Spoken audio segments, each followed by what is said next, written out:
À Tunis, le 22 septembre 2025, le président de la République, Kais Saied, a reçu au palais de Carthage le président de l'Assemblée, Ibrahim Bouderbala, et le président du Conseil des régions, Imed Derbali. Le président a affirmé que les Tunisiens sont prêts à mener une guerre de libération pour défendre leur souveraineté. Il a salué le rejet des influences coloniales et la légitimité des institutions élues. Le président a souligné que la priorité va aux exclus du développement. Pour lui, l'unité nationale et la souveraineté populaire sont des principes non négociables.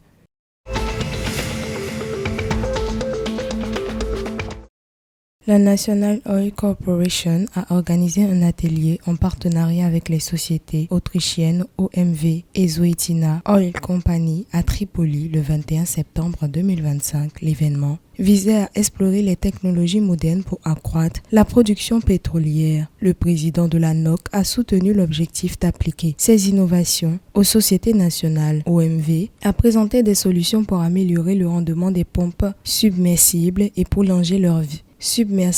Et prolonger leur durée de vie. L'initiative s'inscrit dans le plan stratégique de la NOC pour renforcer les capacités de production du pays.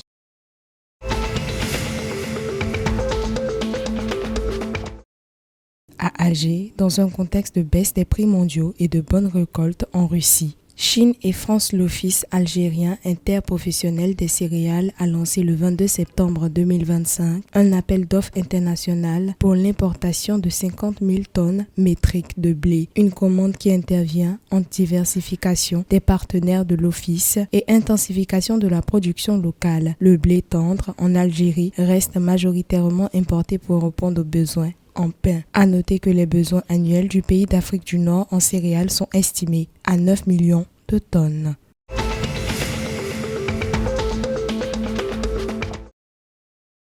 Le Maroc poursuit ses efforts pour répondre aux exigences de la production automobile contemporaine avec 70 modèles de véhicules hybrides et électriques exposés par 31 marques lors du salon Auto Expo 2025 tenu à Casablanca. L'engouement croissant du pays d'Afrique du Nord pour les véhicules propres a été mis en lumière. Les immatriculations de voitures neuves au Maroc ont bondi de plus de 35% à fin août, atteignant 146 590 unités. Le ministre de l'Industrie, Riyad Mezour, souligne notamment l'importance de ce dynamisme pour le secteur automobile.